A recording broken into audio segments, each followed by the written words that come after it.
You're listening to the Productive Therapist Podcast, the world's greatest and most brilliant resource for busy therapists who'd rather be laying on a beach in Hawaii.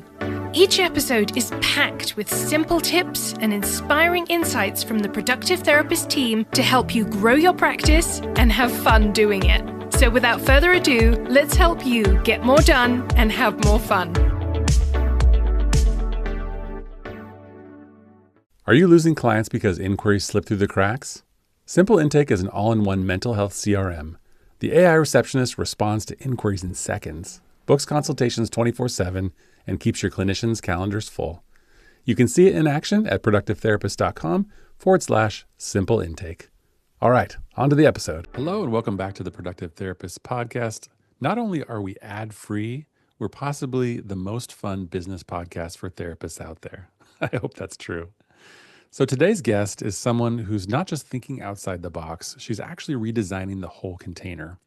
Sarah Buino is a therapist, educator, speaker, and the founder of Head Heart Business Therapy. She's also a faculty member at Loyola University Chicago and also hosts the podcast Conversations with a Wounded Healer. But today we're diving into her latest venture, Group Practice Revolution, where she's helping therapy leaders rethink how we structure, lead, and relate inside group practices using bold frameworks like spiral dynamics, sociocracy, and the right use of power. She's wicked smart and super fun. If you've ever felt that traditional group practice models just don't quite fit the future, in this conversation, we explore what the next evolution could look like. We don't have all the answers. Sarah's honest about the fact that she doesn't have all the answers, but we're talking about what might be possible, what's not working now, and what the future could look like. So I hope you enjoyed my conversation with Sarah Buino. Hello, Sarah. Welcome to the podcast. Hi, thanks for having me. So excited. Yes, this is great. We've got a good topic, and I think we have two wonderful personalities, between the two of us, and I think this should be a good time. If not more.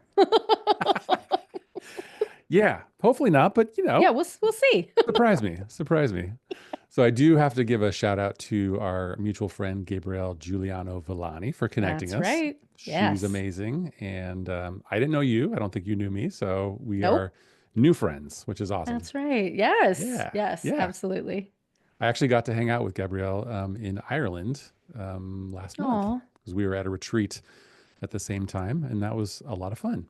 Oh, I get to meet her in person in the fall. We're going to go Exciting. to a conference I can't remember what it's called, and I feel like a terrible person, but it's in Grand Rapids Oh yeah, next level something. Yes. That's it. Yes. Mm-hmm. I'm super excited to meet her in person finally. That's great. I'm excited for you. I was thinking about going to that one because the person who was organizing that, Rachel Bentley, is a friend and a very cool person. So yeah. You could come hang out with us too. I might have to change my travel plans. We'll see. Okay, so we've got a good topic here, but I want to ask you first, have you always been the type of person who challenges the status quo? And with that, I'd love to hear a little bit about your story, personal, professional, whatever you want to share. Sure.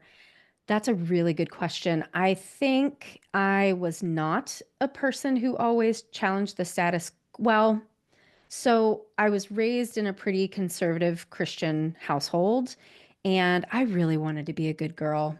I really did. And, I tried to do what I was told, but there was something inside that was telling me that something's not right here. And because everything looked perfect on the outside, it was really hard to figure out what was going on. And my mom and I butt heads a lot when I was a teenager, which is not surprising at all. And when was the first time where I really was like, I'm going to do something different? I got my undergrad in music education, and I never student taught, so it was a completely useless degree. So when I graduated, I ended up working for this theater company, and they would always do a makeover, kind of like America's Next Top Model. So I had long blonde hair all the way like down my back, and then they chopped it all off, and I was like, What? Who am I? And like total identity crisis. And there was something, it's so silly, but there was something about short hair that was like, oh, this is me.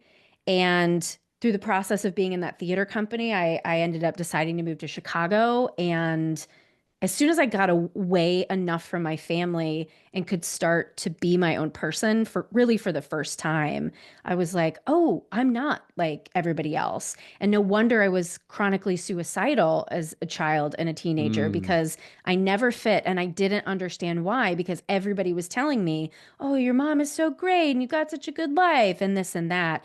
So, yeah, this is more of an adult iteration of I myself. like it. I Yeah. like it. And when Yeah. did you first dye your hair a fun color? Goodness. Let's see, we bleached it blonde right when we cut it. So I'd been bleaching it since like 22-ish. And creative color started coming in probably when I was in my early 30s in grad school. And so Yeah. it was bleach blonde with like, at that point in time, it was like a black stripe because you couldn't do real creative color. And I remember I was interning at an addiction treatment center, and one of the patients was like, "You look like a skunk." And I was like, "You know what? I kind of like that." And yeah, since then, I've had this same haircut probably for about 12 years now. And now Hmm. it's my brand. I can't change it. Mohawk Yeah. forever. Yeah. That's awesome. I love it. I dyed my hair blue when I was in the seventh grade because I Mm-hmm. was in my punk phase. Yeah. But it was kind of like a not a great blue though because I have brown hair and I Yeah. didn't dye it first. Like I didn't bleach it Right. first. Yeah. And then it kind of turned green in the sun. Yep. But still, I was rocking it. It was all good. Mm-hmm. I had long hair with shaved on the sides. I was like, Kurt Cobain kind of Yeah. situation. Amazing. But I can relate to, many years of following the rules, Mm-hmm. religious and societal, Yeah. and that not necessarily fitting. So, yeah, that's something that's Mm-hmm. important to kind of find yourself as you navigate through that. Definitely. Right. And Yeah. I needed safety. I think my Hmm. husband and I met, I think I was 27. And like that was the first time I experienced unconditional love. And to Mm. have somebody look at me and be like, "No, I love this. I don't want to try to make you into anything else." And just the more I got used to being loved and being seen as I actually was, the more I could become who I was. Oh, I love that. Maybe we should Yeah. change our whole topic and talk about that instead. I mean, we can always do both, right? That's very cool. I think we'll weave it in for sure. Yeah. Yeah, yeah. That's fantastic. I don't know how this connects to this conversation, but it popped in my mind. I've got a book that I just bought. It's on my table, and I'm going to read it. I think it might change my life potentially. And it's called The Courage to Be Disliked. And Mm. that's something that I'm still working on. Is kind Mm-hmm. of to tie it into our conversation, being authentic, being myself, and being honest about my thoughts and feelings and experiences, regardless Mm. of what other people think or how they respond or how that affects relationships. That's Mm. not easy, but I need to work on it. It's so interesting because I think about who I was as a teenager and the absolute terror of not being connected to my friend group and being disliked. I was chronically disliked. And Mm, a lot of it was because I was trying so hard and people always wanted to fight me. I've never actually got really? into a fight, but yeah, oh yeah. I came from a really trashy part of Ohio. So like girls were always like, I'm gonna beat your ass. And I was chronically disliked except for my little theater group. And I heard over and over as people would get to know me, they said, I thought you were a real bitch until I got to know you. Yeah. Yeah. And it's so funny now in my adult years as my authentic self, it's the complete opposite. Like now that I have a podcast and some people Hmm. know my name and I'm always out there, I get a lot of people who think they know me because I'm so Hmm. vulnerable and so authentic. And yet when it starts to like get into more of a reciprocal relationship, then I'm the one who's disappointed because I, for whatever reason, put on this pedestal. And so it's hard to connect. So it's like two different sides of the Oh yeah, spectrum that I get in one lifetime. It's wild. right. Nobody has That's said pretty. they wanted to fight me in at least like 30 years. So that's pretty good. Well, there's still time. There's There's still still time for time. that. Yeah. Yeah, maybe the topic that we're talking about today might get you some threats. Yeah. I don't know. Sure. Great. Come I at mean, we're me. talking about revolutions, though, right? Like that doesn't come Yeah. without a little bit of conflict and tension. Yeah, Yeah. definitely. Yeah. Mm-hmm. Well, let's get into it. Let's diagnose the dysfunction. So, That's what a do good you way to put it. see, right? What do you see as the root issues that group practices are struggling with, like beneath the surface symptoms? What's going Mm-hmm. on? Oh gosh, what's not going on? I mean, I think the overall angst in the world Mm-hmm. is showing up more in the workplace. And especially as people, I think, move away from family, move away from religion, and they're getting their needs met in other places, they're expecting a lot more of workplaces. I think especially therapists. It's really interesting. I have a consulting client who she's creating a new startup that's like part tech and part group practice. And she came to me one day and she's like, Sarah, the people in the tech place, they just work. They have discussions, they sometimes have conflict, and then they're like, okay, end of story, and we move on. That's not what happens in therapy practices. Right. Right. And of course, like, part of it is we want it to be different. We want to be able to honor our feelings, but I think sometimes there's an expectation of quote unquote safety, or that there's always harmony, and we look at disagreement as something that's wrong. We look at power as something that's wrong. And I think therapists need a better education. Like, even though we know how to communicate with one another, well, not with one another, but we learn how to teach our clients how to communicate. We don't do it together. I think that's a real downfall. And what has been, kind of coming up, I think, with group practices specifically is the the overall distrust for institutions right now is at an Mm-hmm. all-time high. Of course, that always Sure. happens after pandemics. Apparently, I didn't know that, but I found that stat recently. Okay. And so, of course, they're like practice owners become the man. And so we want to screw over the man. We don't believe you. You're obviously, trying to screw us over, and you're not paying us enough, and you're just swimming in your money like Scrooge McDuck.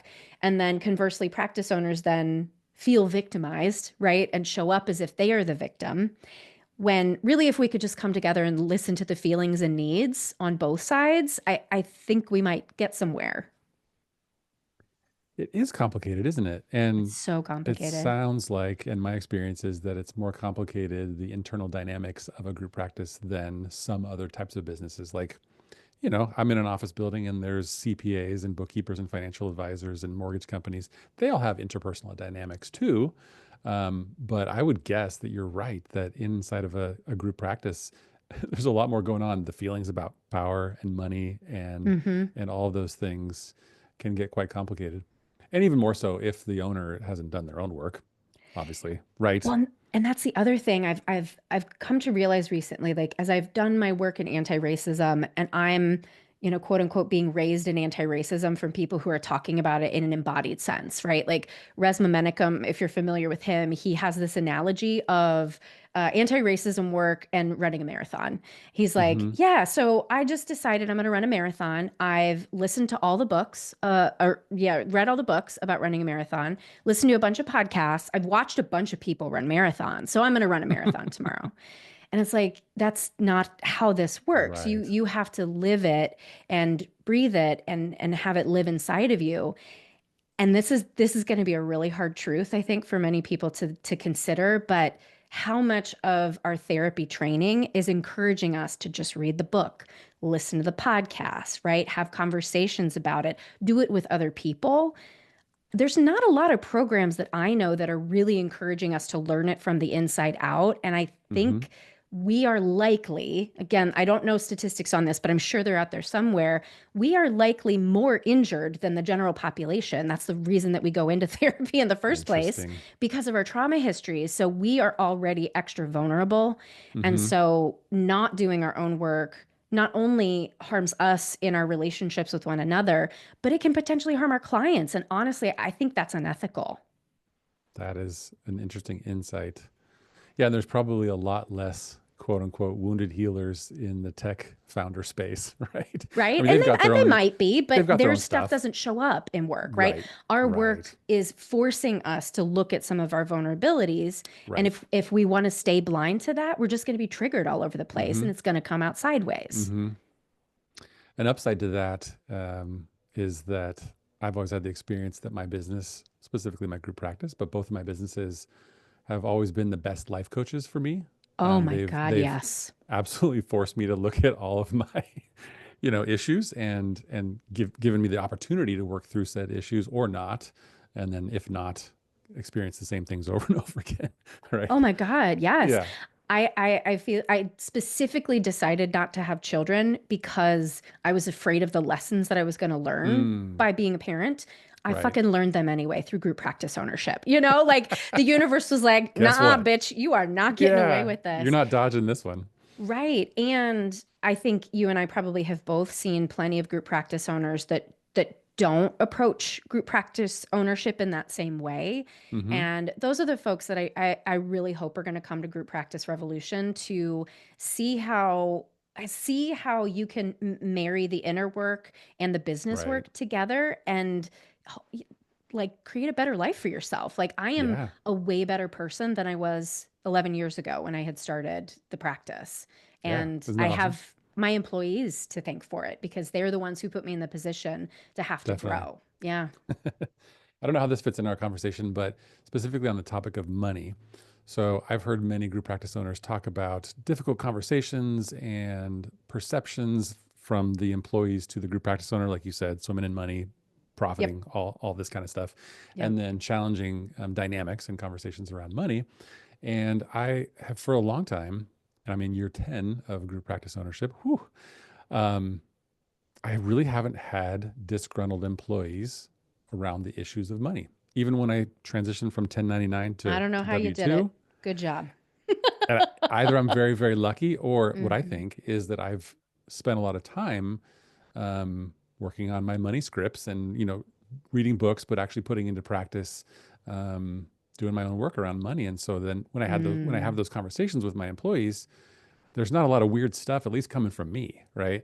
Yeah. And they get the sense that I genuinely want them to win and reach their goals and make as much money as possible, with also the understanding that I can only pay you so much, right? Right. Right. And that has worked out really well. And one example is a therapist that worked for me for 6 years, and probably this was the guy who was probably going to be with me forever, right? And he Yeah. was very, very happy, always happy. And then through some circumstances that are not super important, I actually ended up helping him start his own private practice and then continue to work in the office and like rent space back from me. Right. Hmm. And the coolest thing is he just told me this week is that one of his goals has been to buy a house for his family. Mm. And he told me that actually a couple of years ago. And so I was like, okay, well, let's see how we can increase your income and help you reach that goal. And now he's making actually more money, not working for me.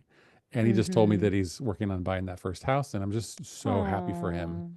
Oh, Um, so yeah, a little bit of a story there. But I think me yeah. doing my work around money has been really helpful for myself and for my team.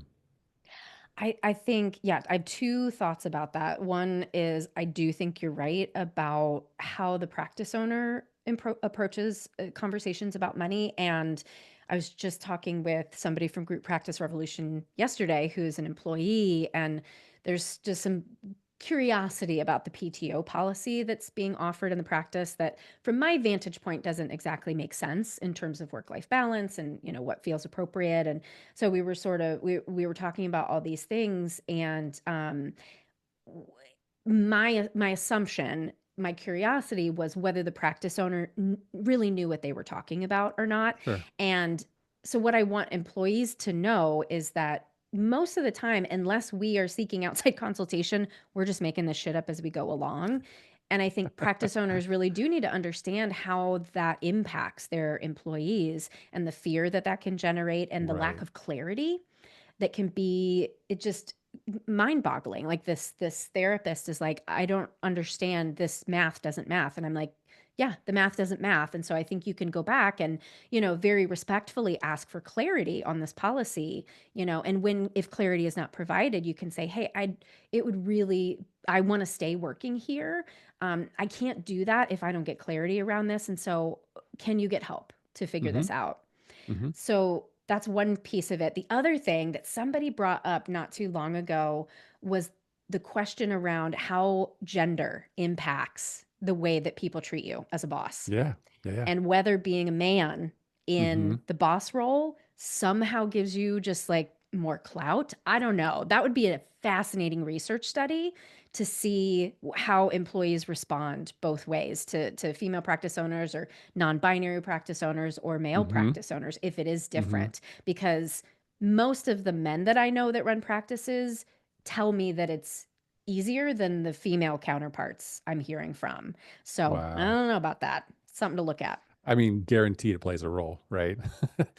To what Yeah, degree and how right. much? Yeah, for Mm-hmm. Mm-hmm. sure. Before we continue, I want to tell you about my product, Simple Intake. As a longtime practice owner, I always had the same problem. Too many inquiries were slipping through the cracks. So I built the solution. Simple Intake is an all-in-one mental health CRM that actually works. It responds to inquiries in seconds with an AI receptionist, follows up automatically, and schedules consultations 24/7. So your clinicians stay booked, you stop losing new clients, and you finally get your time back. You can see it in action at productivetherapist.com/simple intake. All right, let's get back to the episode. Yep. That is very interesting.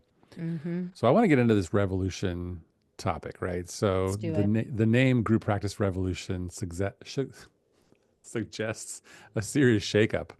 So, like, what parts of traditional group practice model do you think are outdated or even harmful? I think the hierarchical model of the way that we structure business, I don't think that it's harmful inherently. I think that there's a place for hierarchy, and especially in times of crisis, you need a strong leader that's going to Mm-hmm. like swoop in and make quick decisions. You do not have time for consensus when there's a medical emergency, let's say.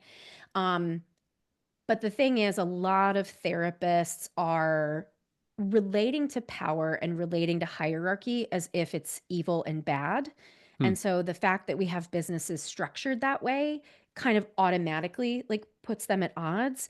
And so one of the potential answers to this that I'm super excited is it's called sociocracy, and we talked about it a little bit one-on-one. It's Yeah. a governance model that distributes power and distributes decision making, so that more people have more of the say in a business. So like let's say, we've got one group practice, and then there's a marketing circle that makes all the decisions about how we do marketing, social media, go into conferences, that sort of stuff.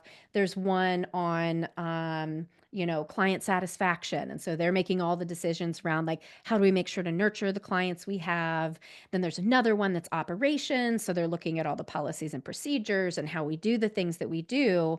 And then everybody would come back into the general circle to share information, to ask for support for certain things. And so it's not just one practice owner or two practice owners that make all the decisions.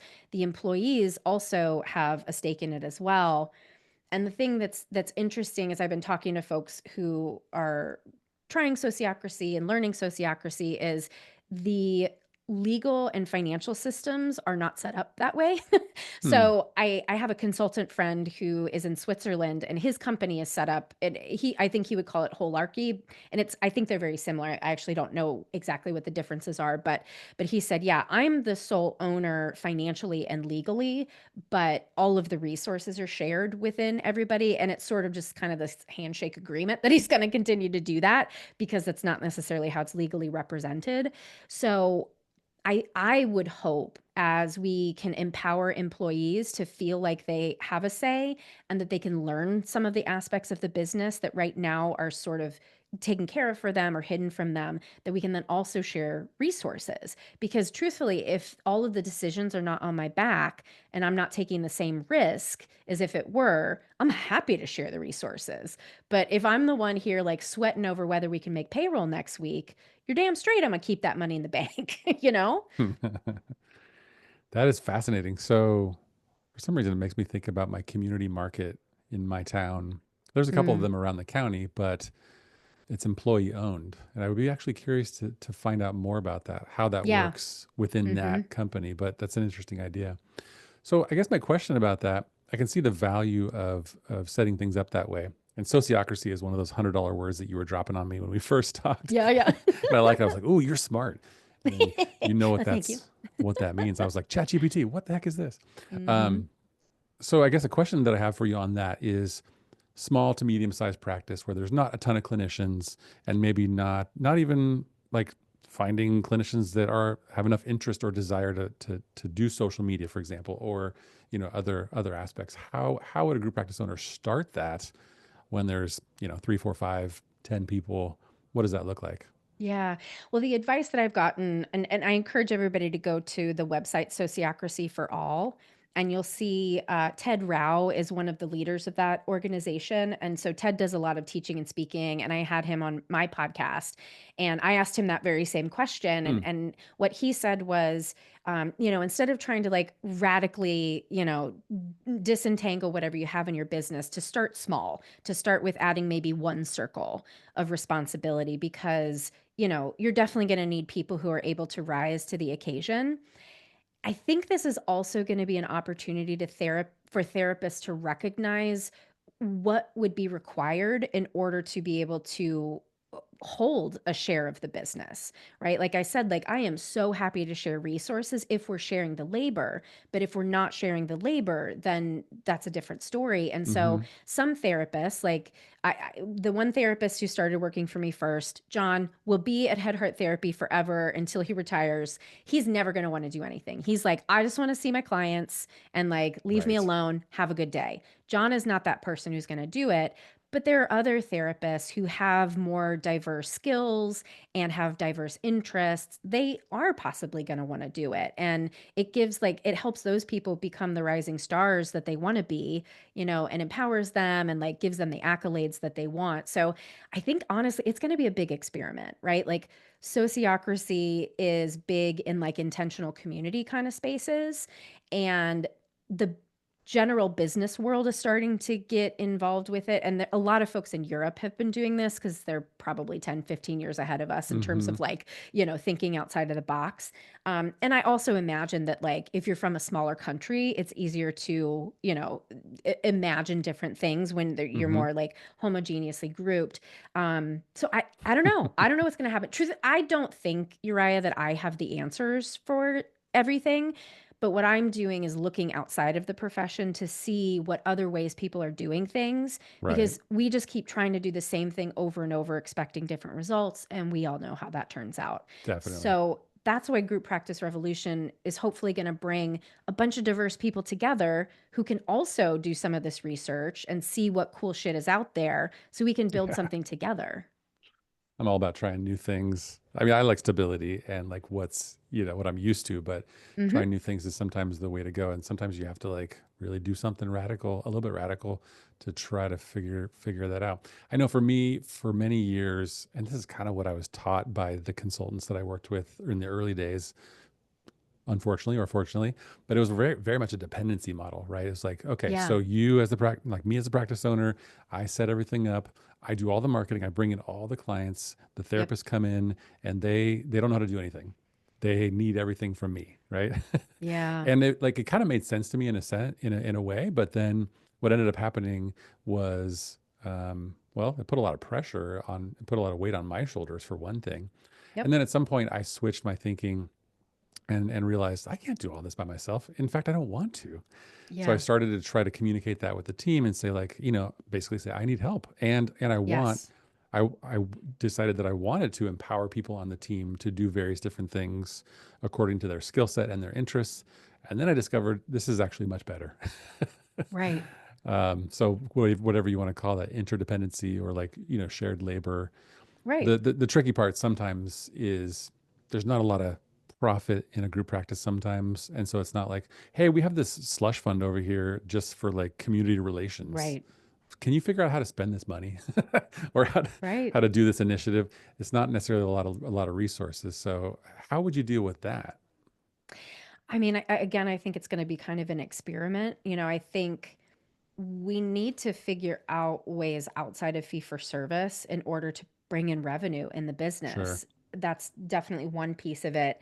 And I also think once people get a more, and I don't know if transparent is the right word, but a transparent or a more like clarified look at how the finances actually work, then there's a settling in their system that even though they want more money, we can then grieve together that I don't have more money Right. to pay you, right? And we Right. can look at like again, like if it's practice owner fighting employee, we're fighting the wrong battle. Like we really need to be thinking up different ways to to have commerce, right? Because late stage Hmm. capitalism, like there are all of these symptoms that are coming up from late stage capitalism that it's like we have ended one system's usefulness and we've just yet to start the other one. We're in this limbo liminal space that we haven't figured out how to do the next thing yet.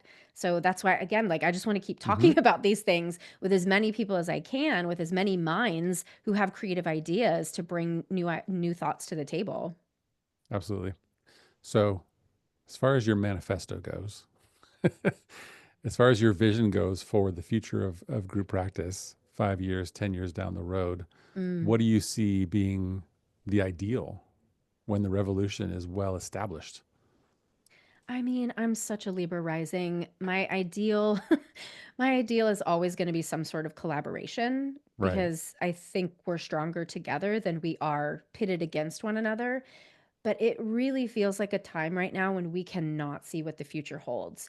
I was Hmm. listening to Ezra Klein yesterday, and he and his guest were talking about like 10 years ago, we wouldn't have been able to imagine the world that we have now. And I think we are in such a time of rapid transition that it's going to be completely different and completely new. Frankly, I don't know if group practices will be around in 10 years. I mean, I don't know. That's an honest truth. And Yeah. yeah, and I don't say, I mean, Possibility. obviously I want that, but because I think like, what the hell am I going to do? I don't care about working in business. I want to work with therapists, you know? So I hope that it's still happening. I hope that we're collaborating. But I guess I want to sound the alarm so that people recognize if we want Hmm. this as an option, we all have to opt in some way. We all have to come to the table to try to fix the problems that we have instead of just complaining about them and pointing fingers at one another. Like, let's come together for the Right. solution so that we can bring it into the future together Hmm. or go extinct. Right. Or we'll just be like managing our army of therapy chatbots, which is terrifying.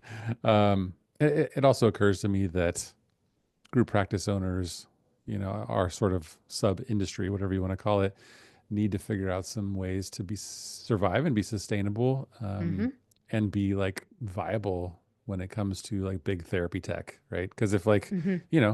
if those name, they who shall not be named, if they Mm-hmm. come around and they like, hire all the therapists and give them the better deal than you and I can give, or other group practice owners, that's not a good scenario, really, because that's just, I think, correct me if I'm wrong, but that's kind of just more of the old hierarchy kind of thing. Like we're all Absolutely. dependent on the big, the Yep. big corporation essentially, and it's definitely not about collective or collaborative or sociocracy. Thousand Right. percent. Yeah. Do you know Steve Duke, who has the Hemingway Report? Oh, that sounds familiar, but I'm not up to speed with that. Yeah, yeah. I just had him on my podcast Conversations with a Wounded Healer because I wanted to talk about the future of AI and tech. All he does is research tech and mental health. Mm-hmm. And, I asked the same question again. Like, I don't know this shit. I just talk to a lot of really smart people and listen to a lot of really smart people. And he believes that there's going to be a resurgence of wanting like like really hyper localized care Yeah. and the things that small practices can offer that are so different. Like one example that I've heard recently from people is just helping clients understand how their insurance works. Like these big box companies will say, oh, yeah, sure, you only have a Mm, $20 copay. If they have an idiot who doesn't know what a deductible is, then the client is screwed and they're like, why do I owe a hundred and something dollars? And then they're just like, well, sorry, you owe this. And there's no like customer service around that. But a small practice, the practice owner is probably going to call that person and they're going to say, yeah. hey, let me walk you through how insurance works. Let me help you better understand what you're looking at so that, we can do a treatment plan for this so that maybe you space out your sessions or we put you on a payment plan. There's so many more options that a human a human therapist in your town or whatever is going to be able to offer that these big boxes just never will. Makes me think of the resurgence of vinyl. Hmm. But hopefully we won't have to like disappear for long enough for people to say like, bring the therapist back. We don't want this AI. I don't Let's know. hope. Let's hope. Yeah. So what would be your advice to someone like in year one, like month 6 of starting a group practice? Ask for help Yeah. Yeah. immediately. Ask for help because Hmm. I mean, you've probably seen this. They're the same questions that happen over and over again. And we've already learned these lessons. Like those of Mm-hmm. us who've been doing this for a decade, it's the same questions because we've been doing business the same way for this long. Right. So ask for help now before you get in over your head. When I started consulting, when I sold Head Heart Therapy in 2023, I kept bumping up against like people who didn't want to hear the answers that I had to share with them. And so I started marketing instead of to people who were building their practice to people who had been in for 3, 4, 5 years, because that's usually when the crisis happens because you grow Sure. big enough that you can't sustain without a management system or policies and procedures, those sorts of things. And so if if folks would listen on the earlier side, I promise, like people like me and Uriah and Gabrielle can save you a lot of heartache and headache. I know that it's money to spend and therapists are fucking cheap. I am too, but like it's really, really worth it to not have to go through the same struggles that we've already gone through and we can help you circumvent. Yeah, that's great. I honestly am jealous sometimes because I wish I had the resources both when I was starting my solo practice and my group practice that are Right. available now from the communities to Right. the masterminds to even just the coaches and consultants. When I started my practice in 2008, there was only one or two books out there on private practice and one or two people talking about it. Yeah. So, Norm yeah. Dassenbrook. Did you ever hear of Norm Dassenbrook? He's the one in Chicago that was always Oh, doing the okay. trainings of how to start your private practice. You're Yeah, he telling me did all it these for a new super names. long time. That's cool. I had my no, Yeah. I had my California person. It was Casey Truffaut who wrote the book Be a Wealthy Therapist. There And you I read go. that book and I was like, okay, this is interesting. Yeah, very cool. Okay, so that's your advice to new group practice owners. Makes sense. Get support, ask for help. Don't do this alone. You can Hmm. go much faster with that. So I want to ask you at least one more question before we wrap up.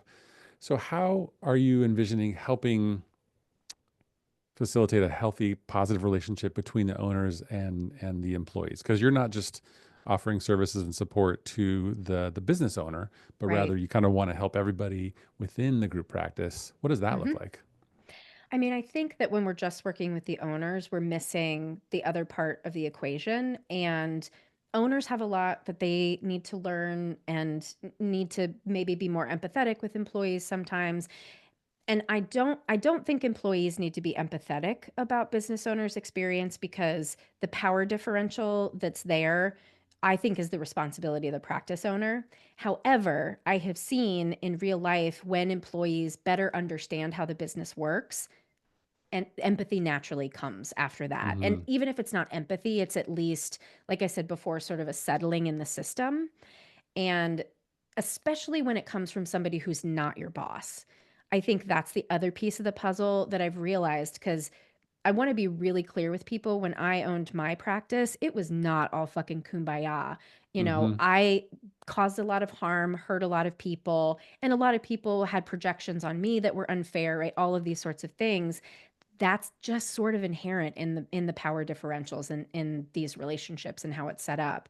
And so what my real dream is for we I have support groups as part of the platform. And so having another practice owner with somebody else's employee come together and hear each other's stuff and be able to be like, I can apply this in my practice and I can show up a little bit differently with my practice owner or my employee because I had this experience with somebody else. It just generates more understanding.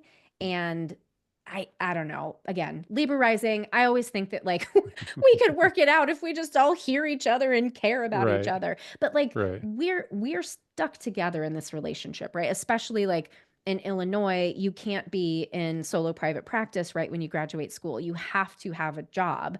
And so while we are stuck together, let's figure out how to come together in relationship instead of Hmm. being adversaries. Yeah, that's beautiful. I'm on the bandwagon with you. I want the same Woohoo! thing. Yeah, that sounds really good to me. Last question. Well, second to last question. So far, have you encountered any resistance with these ideas as you've started to put them out into the world more and more? And if so, how have you dealt with that? Um, I don't think I've gotten resistance yet because I don't think enough people have heard about it. Sure. I mean, I get Just wait after this resistance. podcast goes live. I know, I know. I mean, I I get resistance from people who are down power from me.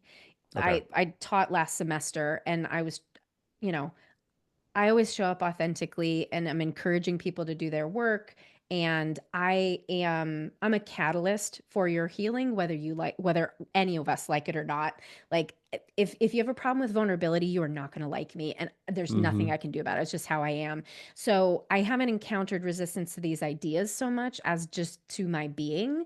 And I understand that that's not about me anymore. I understand that that's more about whatever's going on for that person. And God bless them. I wish you well. I hope that I don't cause anyone pain, but I'm just sort of taking that as like, that's just my lot in life. Yeah. Yeah.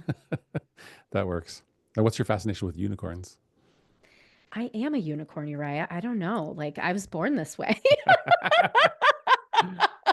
Said I Lady had my Gaga. 40th birthday party was called 40 and Unicorny. And so it was all Oh my unicorn gosh. themed, everybody dressed up like sparkly and all that sort of. So yeah, it's been a thing. And I mean, I think when I was a kid, I didn't get a chance to be as much of a child as I would have Mm-hmm. liked to be because I wasn't safe in my home Mm-hmm. emotionally and probably also physically in some ways. And so, yeah, in my adult self, I'm like, I'm a fucking unicorn. I'm gonna sparkle, and this is just how I am in the world. So here we go.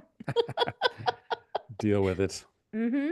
That's cool. So, people who are listening to this and they're kind of feeling interested and excited and fired up about some of these ideas, where do they go to get more resources and unicorny, unicorny inspiration from you? Yeah, yeah. So my main consulting website is headheartbiztherapy.com and the platform is grouppracticerevolution.com. Just so you know, whenever you're listening to this, it might still be in beta mode. So there's still things on there that are like placeholders as we really build out the community. So please like know that it's under construction, but you can go there, read about what I'm trying to do. You can get a very cheap membership right now if you want to sign up. So yeah, join me for the revolution. It's going to be a This is party. fresh. This is the latest stuff. Fresh. Get in Get on the on ground board floor. now. Mm-hmm. Get in while it's new. Yes. That's so Yeah. cool. Well, thanks for being on the podcast. I appreciate that. And I'm sure we will continue to stay in touch. Yeah, I'm so glad Gabrielle connected us to each other. Yeah. Yes, me too. That's it for today. Thanks so much for joining us. If you enjoyed this episode, please leave us a review and hit the subscribe button to make sure you never miss an episode. If you're looking for more personalized help, you can reach us through productivetherapist.com. Thanks so much for listening. We are Productive Therapist, and this is the podcast that helps therapists get more done and have more fun.